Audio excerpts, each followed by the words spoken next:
আমি অমিত আছি তোমাদের সঙ্গে, আর তোমরা শুনছো ভৌতিক কথা। কিছু অনুভূতি এমন যা তোমাদেরও হতে পারে। ঘটনা স্ক্রিপ্টিংয়ে রয়েছে নেহা।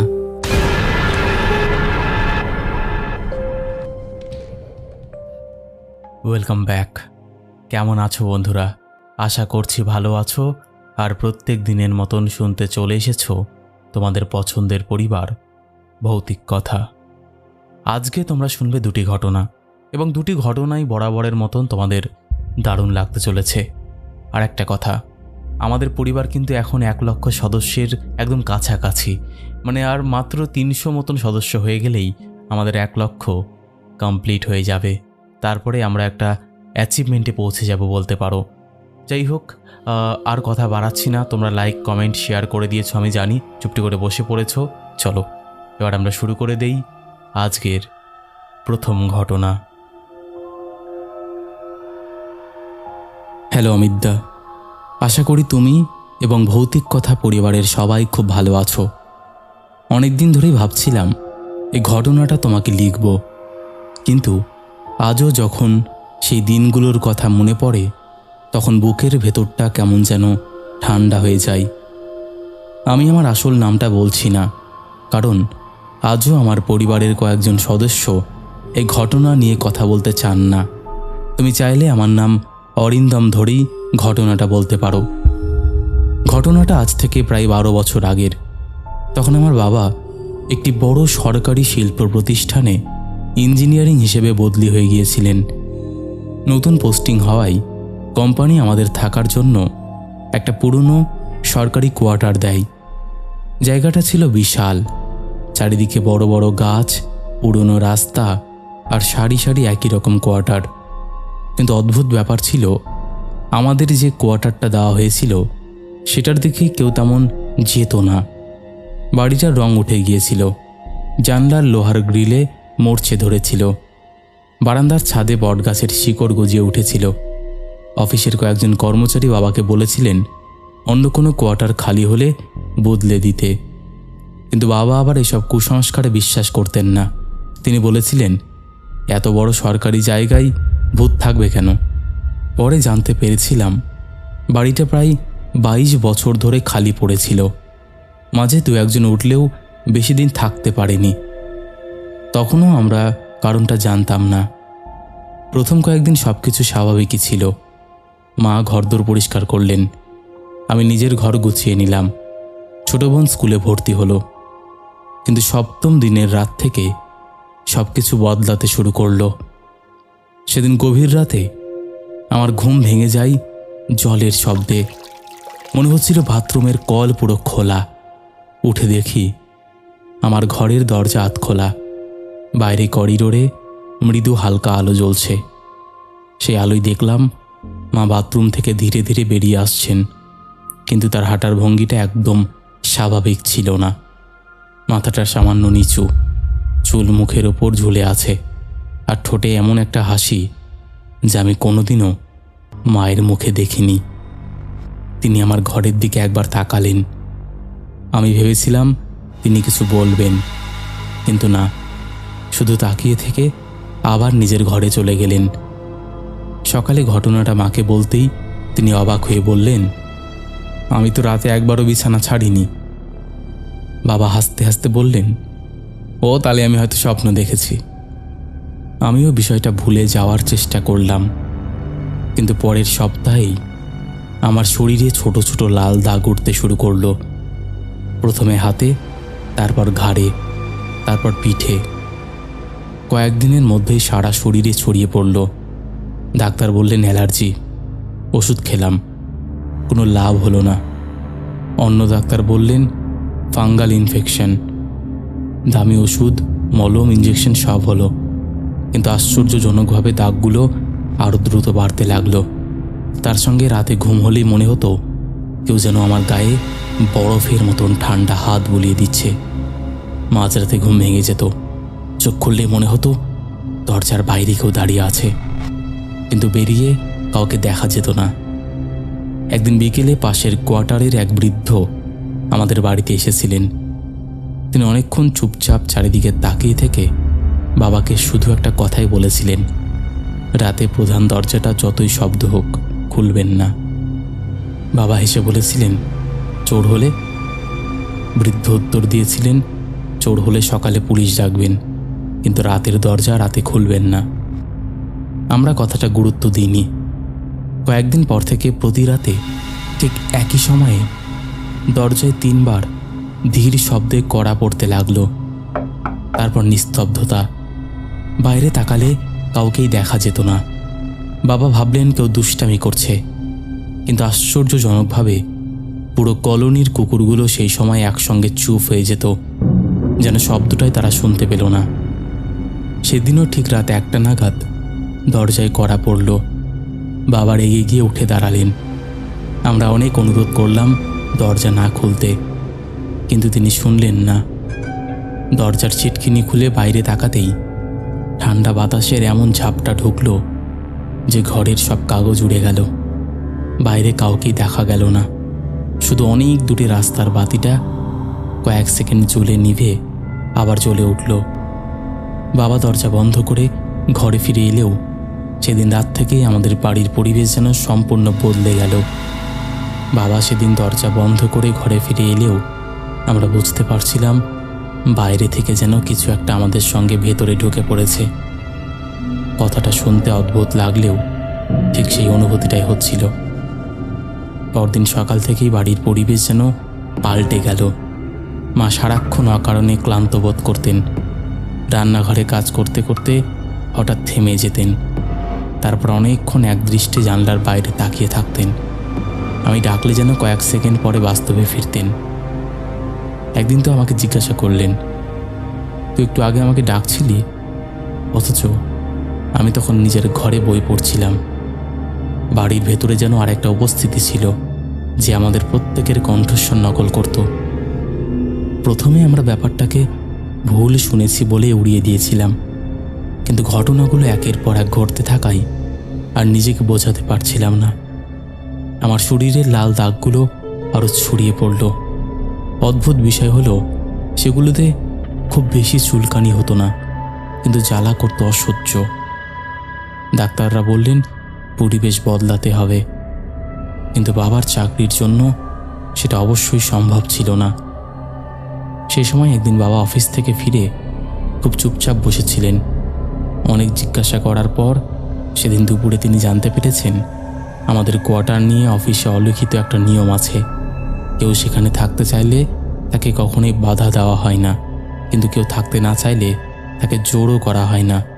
কারণ বহু বছর আগে ওই কোয়ার্টার নিয়ে একাধিক অস্বাভাবিক অভিযোগ জমা পড়েছিল। অবশ্য সরকারি নথিতে কোথাও ভূত বা আত্মার কথা লেখা নেই, শুধু লেখা আছে বাসিন্দারা মানসিক অস্বস্তির কারণে কোয়ার্টার পরিবর্তনের আবেদন করেছেন। বাবা তখনও যুক্তি দিয়ে সব ব্যাখ্যা করার চেষ্টা করছিলেন, কিন্তু সেদিন রাতেই তিনি নিজে এমন একটা ঘটনা দেখলেন যার পরে আর কোনো যুক্তি খুঁজে পায়নি। রাত প্রায় 2:30। হঠাৎ তিনি দেখেন বারান্দার লাইট নিজে থেকেই জ্বলে উঠেছে। বাইরে বেরিয়ে সুইচ বন্ধ করতেই আলো নিভে যায়, কিন্তু তিনি ঘরে ফিরতেই আবার আলো জ্বলে ওঠে। 3 বার এমন হওয়ার পরে তিনি বারান্দায় দাঁড়িয়ে চারিদিকে তাকালেন। ঠিক তখনই সামনের খালি মাঠের শেষ প্রান্ত থেকে একটা মানুষের মতন ছায়া ধীরে ধীরে রাস্তার দিক থেকে আমাদের বাড়ির দিকে এগিয়ে আসতে শুরু করলো। দূর থেকে মনে হচ্ছিল একজন মহিলা, কিন্তু যত এগিয়ে আসছিল তত বোঝা যাচ্ছিল তার হাঁটার ভঙ্গি স্বাভাবিক নয়। পা এগোচ্ছে সামনে, কিন্তু শরীরের ওপরের অংশটা যেন সামান্য উল্টো দিকে ঘোরানো। বাবা কয়েক সেকেন্ড তাকিয়েছিলেন, তারপর চোখের পলক ফেলতেই ছায়াটা আর সেখানে ছিল না। তিনি দৌড়ে ঘরে ফিরে দরজাটা বন্ধ করে দেন। পরদিনই বাবা ফোন করেন আমার দিদিমার এক পুরনো বন্ধুকে। তিনি কোনো তান্ত্রিক ছিলেন না, আবার নিজেকে সাধুও বলতেন না। গ্রামে বহু বছর শিক্ষকতা করেছেন, পাশাপাশি ধর্মগ্রন্থ, লোকবিশ্বাস আর পুরনো বাড়িঘর নিয়ে গবেষণা করতেন। 2 দিন পরে তিনি আমাদের বাড়িতে এলেন। বাড়িতে ঢুকেই কোনো প্রশ্ন না করে তিনি সোজা প্রধান দরজার সামনে দাঁড়ালেন। অনেকক্ষণ মেঝের দিকে তাকিয়ে রইলেন, তারপর খুব শান্ত গলায় বললেন, এই বাড়ির সমস্যা ঘরের ভেতর থেকে শুরু হয়নি, সমস্যাটা শুরু হয়েছে বাইরের পথ থেকে। আমরা কেউ তার কথার অর্থ বুঝতে পারিনি। তিনি বাড়ির চারপাশ ঘুরে দেখলেন, তারপর বাড়ির পেছনের দিকে আগাছায় ঢাকা একটা ছোট্ট ভাঙা সিমেন্টের বেদি দেখিয়ে বললেন, এটা আগে ছিল না? পাশের এক বৃদ্ধ প্রতিবেশীকে ডাকে আনা হলো। তিনি জানান, বহু বছর আগে ওখানে একটা ছোট্ট স্মৃতিফলক ছিল। পরে সংস্কারের সময় সেটি ভেঙে ফেলা হয়। কেন ছিল, কার জন্য ছিল, এখন আর কেউ জানে না। বৃদ্ধ ভদ্রলোক আরও একটা কথা বলেছিলেন, তিনি ছোটবেলায় শুনেছিলেন এই বর্ষার রাতে ওই কোয়ার্টারের এক বাসিন্দা হঠাৎ নিখোঁজ হয়ে যান। সবাই ভেবেছিল তিনি পরিবার ছেড়ে চলে গেছেন, কিন্তু কয়েক মাস পরে বাড়ির পেছনের পুরনো ড্রেন পরিষ্কার করার সময় কিছু পোড়া কাপড়, ভাঙা চুড়ি আর একটা নূপুর পাওয়া গেছে। ঘটনার কোনো তদন্তে এগোয়নি, কারণ প্রত্যক্ষদর্শী ছিল না, আর সেই সময়ের বেশিরভাগ নথিও পরে নষ্ট হয়ে যায়। ভদ্রলোক আমাদের দিকে তাকিয়ে শুধু বললেন, সব কিছু খুঁজতে নেই, যা হারিয়ে গেছে তাকে হারিয়ে যেতে দাও। সেই রাতেই প্রথমবার আমাদের বাড়ির ভেতরে এমন একটা শব্দ শোনা গেল যে আমরা কেউ কোনোদিনও বলতে পারিনি। সেটা ছিল না কড়া নাড়ার শব্দ, না কারো হাঁটার শব্দ। মনে হচ্ছিল বাড়ির একেবারে ফাঁকা করিডোর দিয়ে কেউ খুব ধীরে ধীরে ভারী কিছু টেনে নিয়ে যাচ্ছে। সেই রাতের পর থেকে আমাদের কারুরই আর স্বাভাবিক ঘুম হতো না। ঘড়িতে রাত 12টা বাজলেই মনে হতো পুরো বাড়িটা যেন নিঃশ্বাস আটকে অপেক্ষা করছে। করিডোরের সেই ভারী কিছু টেনে নিয়ে যাওয়ার শব্দটা কখনো দরজার সামনে এসে থামত, কখনো আবার রান্নাঘরের দিকে চলে যেত। কিন্তু সাহস করে দরজা খুলে দেখলে কিছুই দেখা যেত না, শুধু মেঝেতে একটা ঠান্ডা স্যাঁতস্যাঁতে গন্ধ ভাসত, যেন বহুদিনের ভেজা দেওয়াল আর পুরনো ছাইয়ের গন্ধ একসাথে মিশে আছে। দিদিমার সেই বন্ধু আমাদের বললেন, আজ রাতে কেউ নিজের ঘর থেকে বেরোবে না, যাই শোনো, কোনো উত্তর দেবে না। তার কথা মতো আমরা সবাই একই ঘরে বসে রইলাম। তিনি দরজার সামনে একটি ছোট্ট প্রদীপ জ্বালিয়ে শান্ত গলায় মন্ত্রপাঠ না করে বরং পুরনো সংস্কৃত শ্লোক আর ঈশ্বরের নাম জপ করতে লাগলেন। রাত 1টা নাগাদ হঠাৎ পুরো বাড়ির বিদ্যুৎটা চলে গেল, অথচ জানলা দিয়ে দেখা যাচ্ছিল আশেপাশের সব কোয়ার্টারে আলো জ্বলছে। অন্ধকারের মধ্যে হঠাৎ 3বার দরজায় কড়া পড়ল, তারপর কয়েক সেকেন্ড নীরবতা, তারপরে এমন একটি কণ্ঠস্বর শোনা গেল যা শুনে আমার শরীরের সমস্ত রক্ত যেন জমে গিয়েছিল। বাইরে থেকে আমার বাবার গলায় কেউ বলল, দরজা খোলো, আমি বাইরে আটকে গেছি। অথচ বাবা তখন আমাদের সামনেই বসেছিলেন। মা কাঁপতে কাঁপতে বাবার হাত শক্ত করে ধরে ফেললেন। কয়েক মুহূর্ত পরে আবার একই গলা, এবার আরও কাছে, একবার দরজাটা খোলো। দিদিমার বন্ধু চোখ বন্ধ করেই বললেন, কেউ উত্তর দেবে না। 5 মিনিট পর সব শব্দ হঠাৎ থেমে গেল। আমরা ভেবেছিলাম শেষ হয়েছে, কিন্তু ঠিক তখনই রান্নাঘরের দিক থেকে বাসনপত্র পড়ে ভাঙার প্রচণ্ড আওয়াজ এলো। সকালে গিয়ে দেখি একটা জিনিসও পড়েনি, যেন রাতের সেই শব্দ শুধু আমাদের কানে শোনানোর জন্যই ছিল। অনেক খোঁজাখুঁজির পরে জানা গেল প্রায় 30 বছর আগে ওই কোয়ার্টারের এক দম্পতি থাকতেন। স্বামী ছিলেন অত্যন্ত বদরাগী এবং সন্দেহপ্রবণ। এক বর্ষার রাতে স্ত্রী হঠাৎ নিখোঁজ হয়ে যায়। অফিসে জানানো হয় তিনি বাপের বাড়ি চলে গেছেন। কয়েক মাস পরে স্বামীও বদলি নিয়ে অন্যত্র চলে যান। বিষয়টি আর কেউ খোঁজ নেয়নি। দিদিমার বন্ধু অনেকক্ষণ চুপ করে সেই লাইনটার দিকে তাকিয়েছিলেন। বাড়ি ফিরে তিনি বললেন, এখানে যে শক্তিটা আছে সেটা প্রতিশোধ চাইছে না, সে শুধু তার শেষ রাতটার মধ্যে আটকে আছে। প্রতি রাতে একই সময়ে সে সেই অসমাপ্ত মুহূর্তটাই আবার বাঁচে।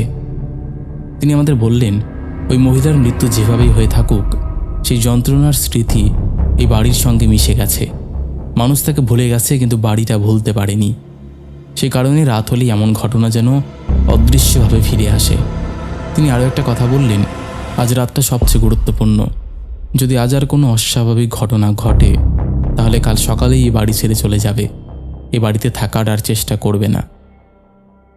তার কথা শুনে আমরা কেউ আর কোনো প্রশ্ন করিনি, কিন্তু তখনও জানতাম না আমাদের জীবনের সবচেয়ে ভয়ঙ্কর রাতটা তখনও শুরুই হয়নি। শেষ রাতটা আজও চোখ বন্ধ করলে স্পষ্ট দেখতে পাই সন্ধ্যা থেকেই কালো আকাশ মেঘে ঢেকে গিয়েছিল। রাত 9টার পর প্রবল বৃষ্টি শুরু হয়। বিদ্যুতের ঝলকানিতে বারবার পুরো কোয়ার্টারটা আলোকিত হয়ে আবার অন্ধকারে ডুবে যাচ্ছিল। আমরা 4 জন একই ঘরে বসেছিলাম। দিদিমার বন্ধু আমাদের বলেছিলেন রাত 12টার পরে কেউ যেন কোনো অবস্থাতেই দরজার কাছে না যায়। ঘড়িতে ঠিক 12টা বাজতেই বাড়ির ভেতরের বাতাস অস্বাভাবিক ঠান্ডা হয়ে গেল। জানলাগুলো বন্ধ থাকা সত্ত্বেও পর্দাগুলো আস্তে আস্তে দুলতে শুরু করলো। কয়েক মিনিট পরে আবার সেই পরিচিতি 3টে কড়া। এবার শব্দটা আগের থেকে অনেক ভারী। মনে হচ্ছিল দরজার ওপারে কেউ দাঁড়িয়ে নয়, বরং খুব ধীরে মাথা ঠুকছে। এরপর সব চুপ, আমরা কেউ নড়লাম না। ঠিক তখনই বাড়ির পেছনের দিক থেকে এক মহিলার কান্নার মতন চাপা শব্দ ভেসে আসতে লাগলো। শব্দটা এতটাই বাস্তব ছিল যে আমার মায়ের চোখে জল চলে এসেছিল। কিন্তু দিদিমার বন্ধু হাত তুলে ইশারা করলেন শুনবে, কিন্তু বিশ্বাস করবে না। হঠাৎ রান্নাঘরের দিক থেকে পোড়া তেলের গন্ধ আসতে শুরু করলো। মুহূর্তের মধ্যে সেই গন্ধ এত তীব্র হয়ে উঠল যে শ্বাস নিতেও কষ্ট হচ্ছিল, অথচ কোথাও আগুন ছিল না। এরপর যা ঘটেছিল তার কোনো ব্যাখ্যা আজও দিতে পারিনি। আমাদের ঘরের বাইরের করিডোরে যেন কারোর পায়ের ছাপ পড়তে শুরু করলো, কিন্তু সেখানে কেউ ছিল না। ভেজা মেঝেতে একটার পর একটা জল ভেজা পায়ের ছাপ তৈরি হচ্ছিল। ধীরে ধীরে এসে আমাদের দরজার সামনে এসে থেমে গেল। আমরা নিঃশ্বাস বন্ধ করে তাকিয়েছিলাম। কয়েক সেকেন্ড পরে দরজার নিচের ফাঁক দিয়ে কালচে রঙের ধোয়ার মতন কিছু একটা ভেতরে ঢোকার চেষ্টা করলো। দিদিমার বন্ধু সঙ্গে সঙ্গে দরজার সামনে রাখা প্রদীপটা তুলে নিয়ে ঈশ্বরের নাম উচ্চারণ করলেন। আশ্চর্যভাবে ধোঁয়াটা আর এগোতে পারল না। বাইরে তখন একসঙ্গে প্রবল হাওয়া, বৃষ্টি আর দরজায় আঘাতের শব্দ শুরু হয়েছে। মনে হচ্ছিল কেউ মরিয়া হয়ে ভেতরে ঢুকতে চাইছে। প্রায় 10 মিনিট ধরে সেই শব্দটা চলল। তারপর যেমন হঠাৎ শব্দ শুরু হয়েছিল তেমনই হঠাৎ সব থেমে গেল। পুরো বাড়ি একদম নিস্তব্ধ, শুধু বৃষ্টির শব্দ। ভোরের আলো ফুটতেই আমরা বাইরে বেরোলাম। প্রধান দরজার সামনে কাদার ওপর অস্পষ্ট কয়েকটি পায়ের ছাপ ছিল, কিন্তু সেগুলো বাড়ির দিকে আসেনি, বরং দরজার সামনে এসে শেষ হয়ে গেছে, যেন কেউ সেখানেই দাঁড়িয়েছিল। তারপর হাওয়ায় মিলিয়ে গেছে। দিদিমার বন্ধু আর এক মুহূর্তও সময় নষ্ট করছিলেন না। তিনি বাবাকে বললেন, আজ এই কোয়ার্টার ছেড়ে দাও। আশ্চর্যজনকভাবে সেদিনই বাবার অফিস থেকে অন্য একটি কোয়ার্টার খালি হওয়ার খবর এলো। বিকেলের মধ্যেই আমরা প্রয়োজনীয় জিনিসপত্র গুছিয়ে সেই বাড়ি ছেড়ে চলে গেলাম। নতুন বাড়িতে ওঠার পর আমাদের শরীরের লাল দাগগুলো ধীরে ধীরে মিলিয়ে যেতে শুরু করলো। 1 মাসের মধ্যে পুরোপুরি সেরেও গেলাম। মায়ের অদ্ভুত আচরণও আর কোনোদিনও দেখা যায়নি।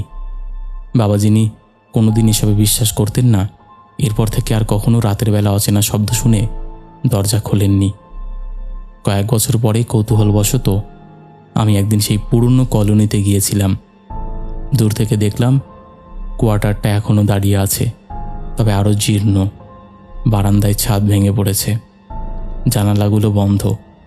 আশেপাশের লোকজনের সঙ্গে কথা বলে জানতে পারলাম সেখানে এখন আর কাউকে স্থায়ীভাবে রাখা হয় না।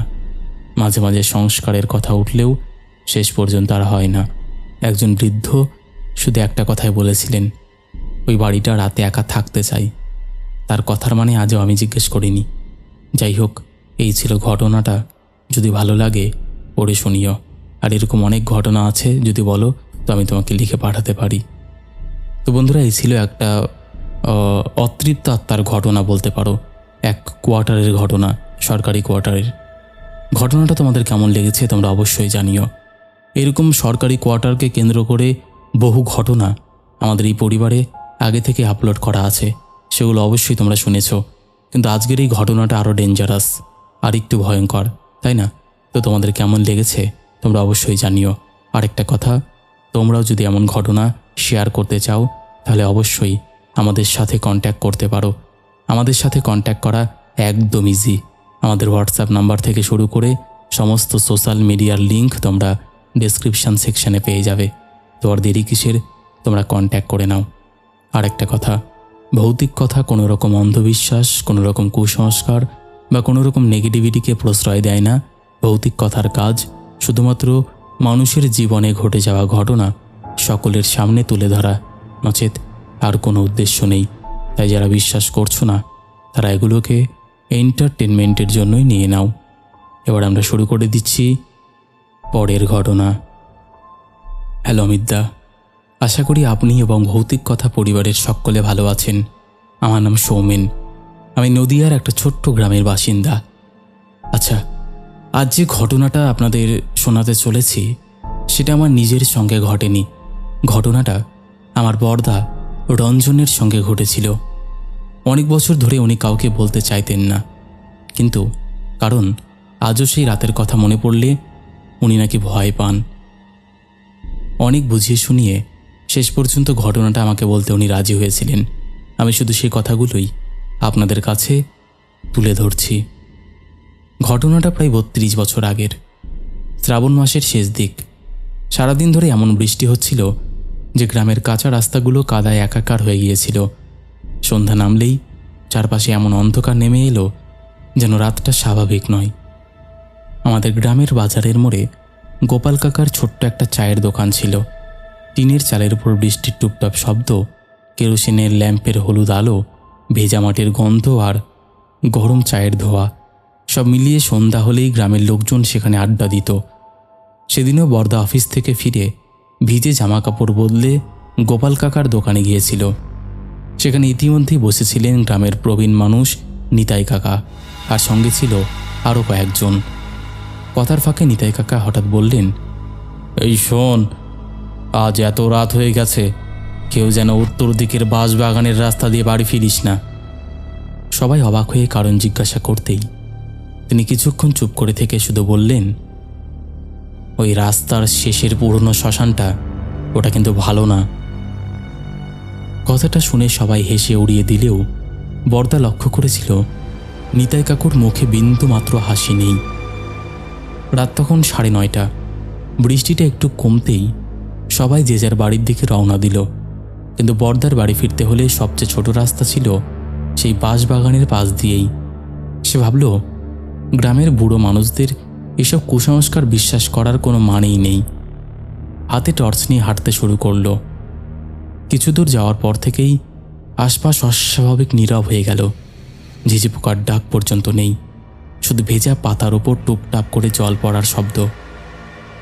হঠাৎ টর্চের আলোয় দেখা গেল রাস্তার মাঝখানে একটা পুরনো সাদা কাপড় পড়ে আছে। কাছে যেতেই কাপড়টা যেন ধীরে ধীরে রাস্তার একপাশে সরে গেল। বর্দা ভেবেছিল হয়তো বাতাসে নড়ছে, কিন্তু আশ্চর্যের বিষয় তখন একটু হাওয়া বইছিল না। আর কয়েক পা এগোতেই দূরে কারোর কান্নার শব্দ ভেসে এলো, খুব নিচু গলায়, যেন কেউ বুক ফেটে কাঁদছে। শব্দটা শ্মশানটার দিক থেকেই আসছিল। বর্দা দাঁড়িয়ে পড়ল। তখনই টর্চের আলোয় দেখা গেল ভিজে মাটির ওপর খালি পায়ের ছোট ছোট ছাপ তৈরি হচ্ছে, কিন্তু সেখানে কোনো মানুষ নেই, যেন অদৃশ্য কেউ হেঁটে যাচ্ছে।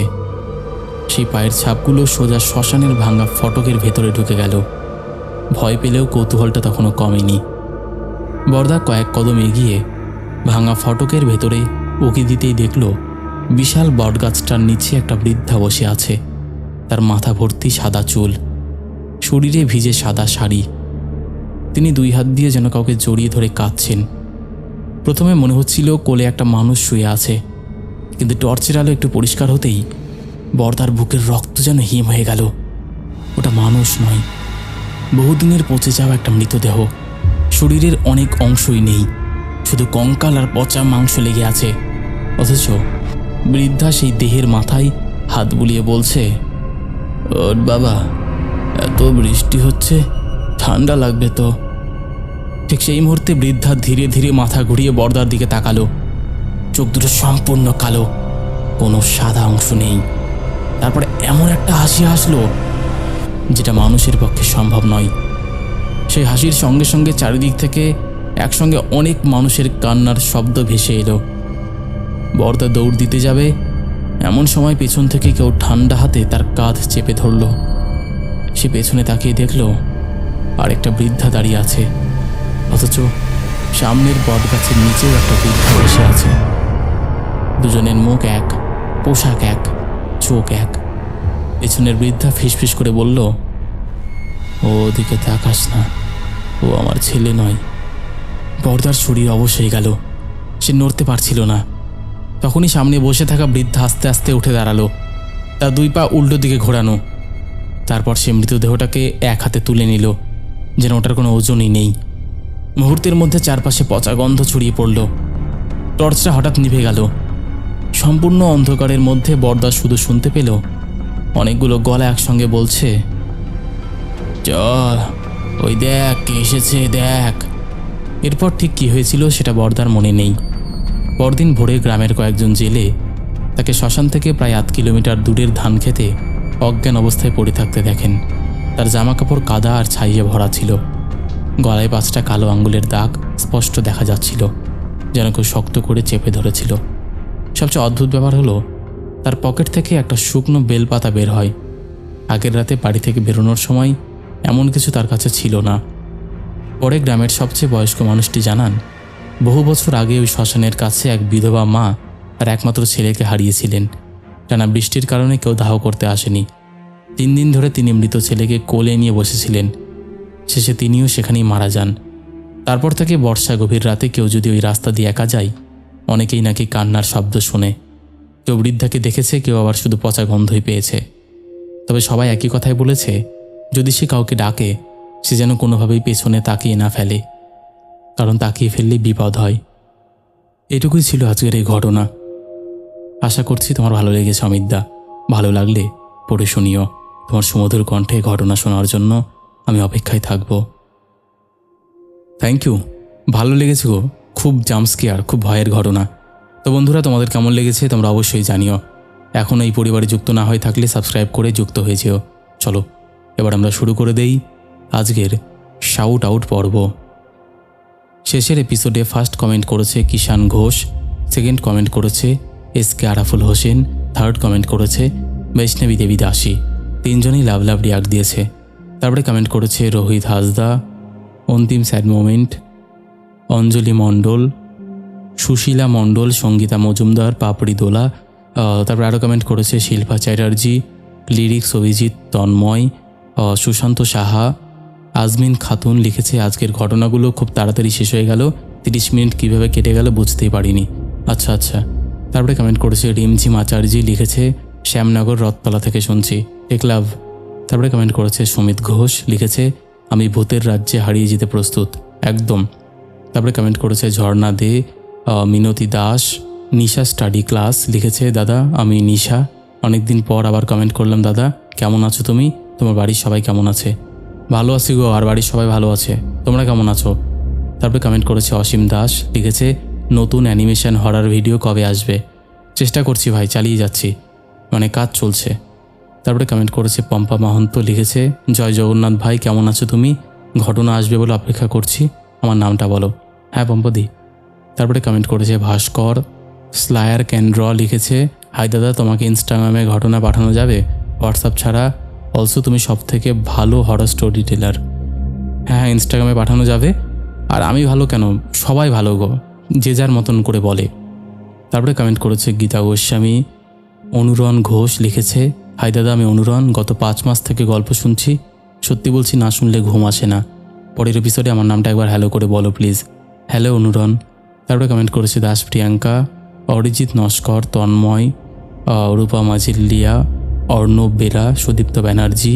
তারপরে আরও কমেন্ট করেছে জয় দাস, আরমান খান, শান্তনু ভট্টাচার্য, অসীম দাস, লিখেছে সত্যি দুটো ঘটনাই খুব ভয়ঙ্কর ছিল। হ্যাঁ ঠিকই বলেছ। তারপরে কমেন্ট করেছে স্টাইলিশ অজয়, শিহাব শাফিরুদ্দিন, দীপশ্রী দাস, সন্দীপ ওর, সুভাষ বৈদ্য, লিখেছে হ্যালো অমিতদা তুমি কেমন আছো, আশা করি ভালো আছো, আবারও চলে এলাম তোমার ভৌতিক চ্যানেলে তোমার মিষ্টি মধুর কণ্ঠে ঘটনা শুনতে, থ্যাংক ইউ। তারপরে কমেন্ট করেছে সমীর সরকার, সুদেশনা সিংহ রয়, MD মুয়াজবুনিয়া, বানানি রয়, লিখেছে চলে এসেছি দাদা একদম। তারপরে কমেন্ট করেছে শান্তর দুনিয়া, মোহাম্মদ আরিয়ান দাস, রোহিত সান্ত্রা, লিখেছে নমস্কার দাদা, আবার চলে এলাম তোমার ভৌতিক কথা শুনতে, কারণ কদিন খুব অসুস্থ ছিলাম তাই কমেন্ট করতে পারিনি, নো প্রবলেম গো, কিন্তু কি হয়েছিল? তারপর কমেন্ট করেছে মলয় চক্রবর্তী, লিখেছে দুটো ঘটনাই আজকের এপিসোডটা জমে গেছে দাদা, গুড নাইট, ভালো থেকো, গুড নাইট। তারপরে কমেন্ট করেছে সুকুমার, সাথী, আদিবামিম, অমিতা ঠাকুর, লিখেছে ভৌতিক কথার অসাধারণ ঘটনা শুনতে চলে এসেছি, জানি দারুণ হবে, ইতি অমিতা কাকিমা। Thank you aunty. তো এইরকম অসংখ্য প্রিয় মানুষেরা আমাদের শেষের এপিসোডে কমেন্ট করেছে, যাদের কমেন্ট আমি আর চাইলেও পড়তে পারছি না। তো আজকের মতন এখানেই শেষ করছি, আবার দেখা হবে নতুন কোনো ঘটনা নিয়ে।